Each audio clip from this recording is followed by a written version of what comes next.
Plongé dans un coma de 6 semaines, le frère Joby, couché sur son lit d'hôpital, va recevoir la visite des anges venus du Seigneur Jésus pour l'opérer. Déjà déclaré mort par les médecins, cette opération divine le fera passer de la mort à la vie. Et Jésus ne se présentera pas seulement à lui comme le Dieu qui ressuscite, mais aussi le Dieu qui restaure et bénit. Un témoignage très émouvant et très édifiant qu'il nous partage. Effectivement, j'ai été dans le temps très malade. Mon faiseur de disciples, c'est le pasteur Ménier Boniface lui-même. Et donc, ce témoignage va être accentué sur deux pans. Un pan de la guérison authentique et l'autre pan, c'est la restauration, tout ce qui suit la guérison. Toute chose bonne, bien sûr. J'ai été très malade où j'étais évanoui. J'ai fait un coma, un profond coma, sur près de 6 semaines. C'est ça, non? Et donc, dans ce coma-là, j'ai fait beaucoup de rêves, mais seulement c'est le dernier rêve que je vais partager avec vous. Pour vous dire que le Dieu que nous adorons, quand tu l'adores avec tout ton cœur, tout ton être, mes frères, il se révèle à toi, il fait le miracle, il te restaure, il te donne la vie, il te met entre les mains de ta famille. Ça a été moi mon cas. Et donc, tout le monde était fatigué et j'étais plongé dans un long coma. Selon mon épouse, puisque je ne savais pas ce qui se passait, ils auraient fait tous les scanners où on te met dans le cercueil là qui disparaît dans un appareil. Voilà. Et donc là-bas, on lui a dit, madame, il a des enfants, vraiment, parce que ça n'allait pas. Et ce jour-là, comme je l'ai dit, j'ai fait une série de rêves, mais c'est le dernier rêve que je prends. Nous étions tous en rang dans le rêve. Et donc, arrivé sur un pont bascule. Voyez-vous, pour ceux qui ont fait le village, les anciens gardes-corps de sous-préfecture, qu'on appelait les gardes flocaux. Vous savez de quoi je parle, non? De qui je parle? Ouais. Il y a un qui était au pont bascule, et quand tu te présentes à lui, allez, il te tape la nuque, il dit, faut passer. Faut passer. Et là où on allait, je vous le dis, c'était un coin lumineux. Un coin qui visiblement paraissait beau, mais comme moi je n'y suis pas arrivé, je ne savais pas ce qui était là-bas. Et quand je suis arrivé sur le pont bascule, il m'a saisi par l'école, il dit, le voilà. Je dis, non, laisse-moi, je suis fatigué, je vais aller dans le coin qui est là-bas. Tout le monde va, il dit, non, non, non. Et dans la débandade, lui et moi, nous nous sommes retrouvés dans une salle d'opération. Tous les docteurs étaient déjà habillés, ils avaient leur bistouri, tout ce qu'il faut pour opérer. Et puis, ils m'ont mis sur le fauteuil d'opération. Quand ils m'ont mis sur le fauteuil d'opération, ils ont mis un gros miroir. Je vous le dis, c'est comme si je suis en train encore de vivre ce rêve-là, mes frères. Ils ont anesthésié mon corps. Ils ont mis la lame depuis ma gorge jusqu'à mon bas-ventre. Et puis, ils ont enlevé tout ce qui est comme estomac, tout l'appareil digestif. Ils ont enlevé, ils sont allés pendre ça dans un casier. Et puis, c'était précisément dans le rêve là-bas un mardi. Et en réalité, c'était aussi un mardi. Puisque dans le rêve là-bas, on me disait, aujourd'hui est mardi, c'est le jour de la distribution. C'est ce qu'ils disaient comme ça.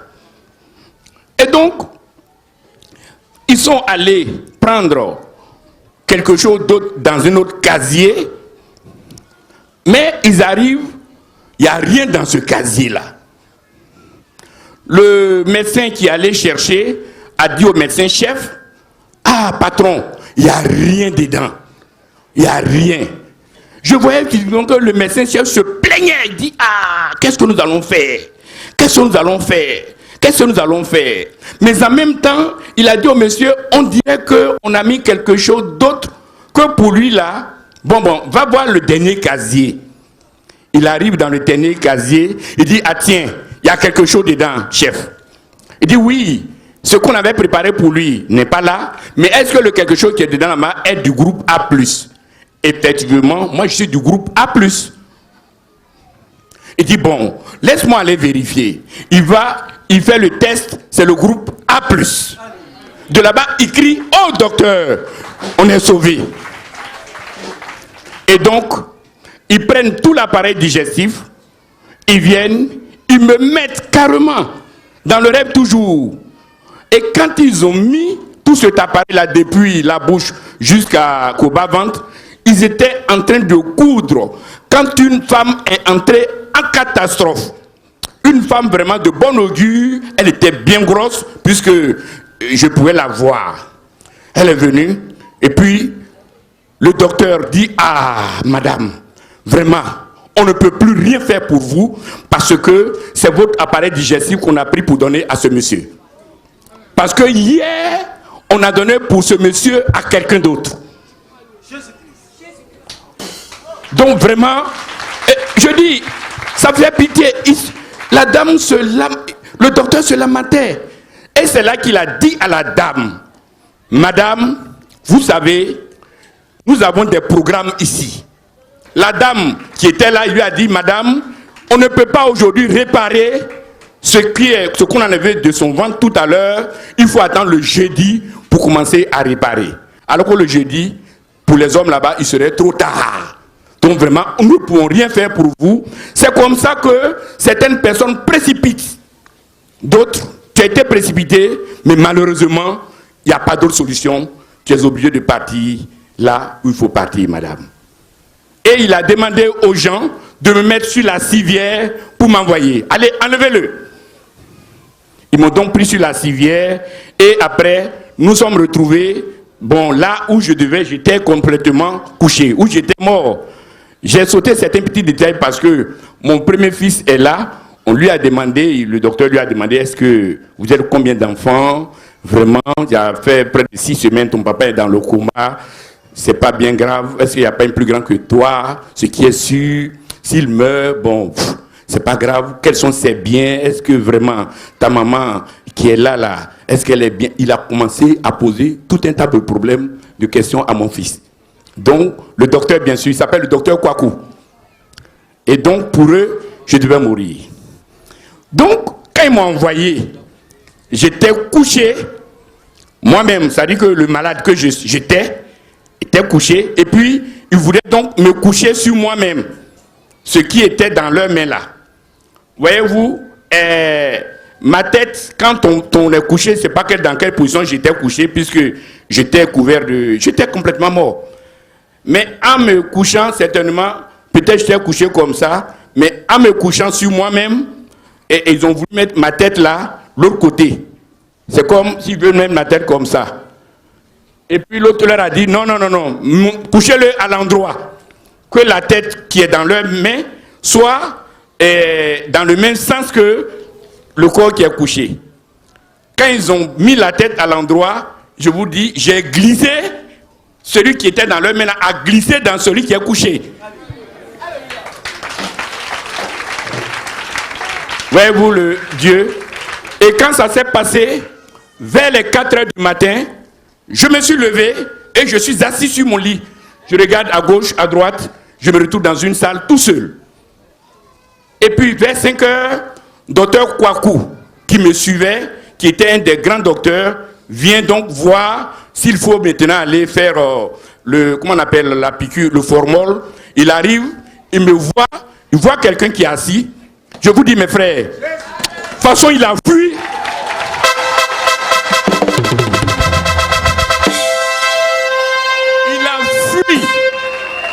Il a fui, je vous le dis honnêtement. Il a fui, il est sorti et il est revenu avec un collègue de docteur. Ils étaient maintenant 6. Et quand ils sont entrés, Moi, j'étais toujours là. Ils n'ont rien dit. Ils sont allés voir dans les chambres. Ils sont allés voir dans les toilettes. Et puis, ils ont dit, comment tu t'appelles? Oui. Comment tu t'appelles? Et tu es où? Tu sais, tu es ici? Où tu es? Moi, je leur ai dit, mais il y a quoi? Et ils m'ont dit, non, il n'y a rien, mais ils me demandent si je les reconnais, où je me trouve là. Ou bien, si je suis sorti au dehors, puis il y a quelqu'un d'autre qui est venu à ma place. Bon, vraiment, de manière authentique. Par la suite, ils sont allés appeler d'autres infirmières. Ils ont fait venir mon épouse et ils lui ont demandé, c'est ton mari, c'est lui-même, elle est là. Ils ont fait venir mes enfants pour demander, est-ce que c'est le visage de celui qu'on a envoyé ici là, c'est lui, non? Dites la vérité, c'est lui, non? Oui, mais c'est notre papa, c'est lui qui est là. Mais je vous le dis, je ne sentais aucun mal dans mon corps. C'est vrai, j'étais amaigri, mais après cette opération divine, je ne sentais plus aucun mal dans mon corps. C'est-à-dire que c'est comme quelqu'un qui était très en forme. C'est vrai, je paraissais maigre, mais tout ce qui était au-dedans de moi-même n'était pas maigre. Toutes les cellules avaient été restaurées. Par Dieu, bien sûr, par le Seigneur Jésus-Christ, par le Seigneur de la CMCI. Et donc, après, Kokou et moi, nous sommes devenus des grands amis. Il me dit, sur 1000 cas, M. Djobi, je ne sais pas, qu'est-ce que vous avez chose, peut-être c'est 0,0001 qui est peut-être la donne. Ça dit que c'est 0% de réussite. Qu'est-ce qui s'est passé? Je suis allé faire tous les examens d'après. Je suis allé à l'Institut Pasteur, tout le monde connaît.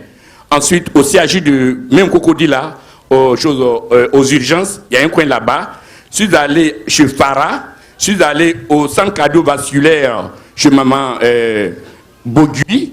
Je suis allé à la PISAM. Je suis allé au Sacré-Cœur pour faire les examens. Et quand je m'en vais, je voulais reprendre tout mon bilan de santé. Je dis que ça coûte ce que ça peut coûter. Quand les gens prennent mon sang, ils me donnent 2 jours, bien 1 jour, bien. Quand je viens reprendre, on dit non, nous sommes trompés de tube à essai. Le sang qu'on a pris là, nous sommes trompés, ce n'était pas ton sang. Voilà. Je dis mais pourquoi? Il dit non, on va encore reprendre. Quand ils reprennent, après, quand on me voit, je suis quand même mon doyen. Mais quand ils font les analyses là, maman, ils ont dit quoi partout? Ils ont dit que tu as 19 ans. Voilà.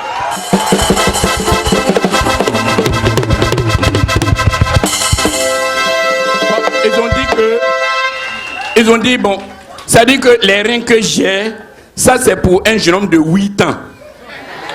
Et que le cœur, ça dit que 100%, tout est normal. Et ils n'ont jamais vu ça.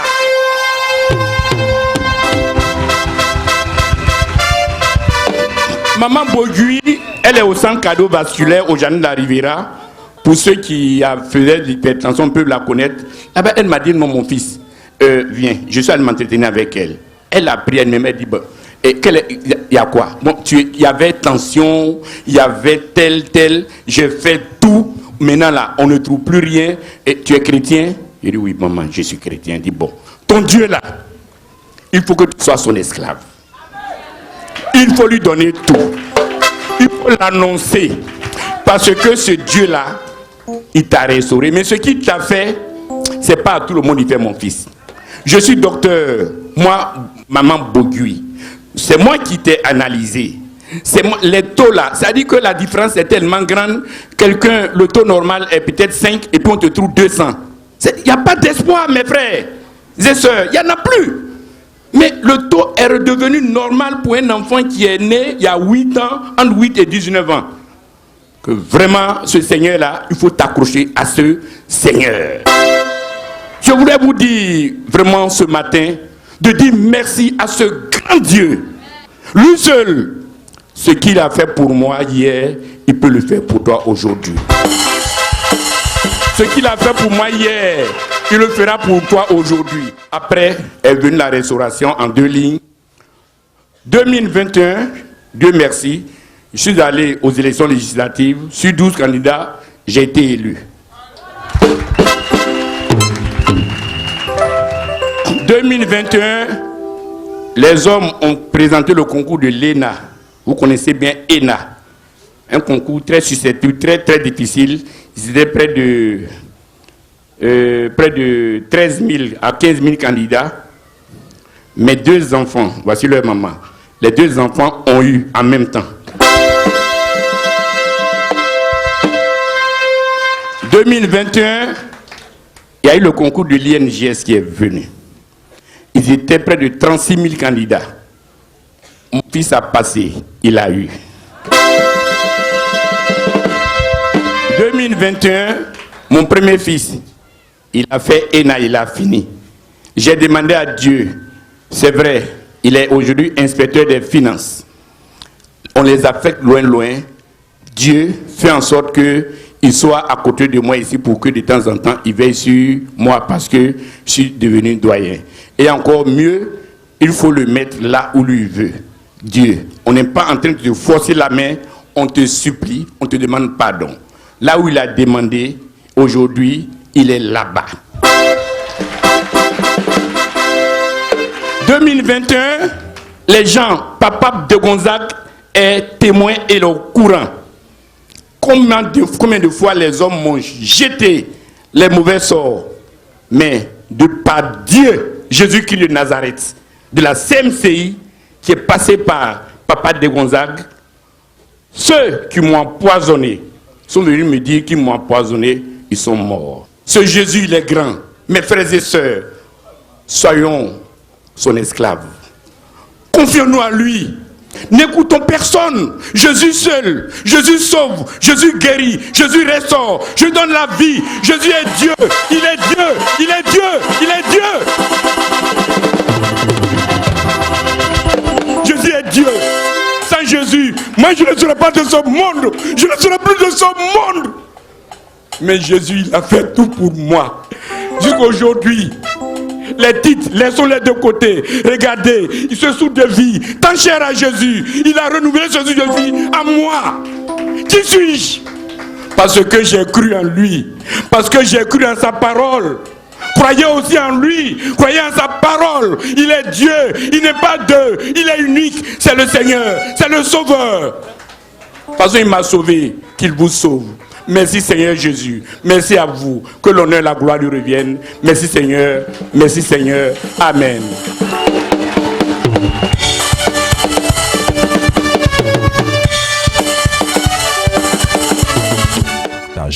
Le ministère des anges est bel et bien réel et de tels miracles sont maintenant devenus légion au sein de notre ministère. Un signe clair attestant de la présence incontestable de Dieu parmi les saints. Aucune place donc ne doit être donnée au doute car Jésus, accompagné des anges, travaille chaque jour pour guérir, ressusciter, bénir et restaurer.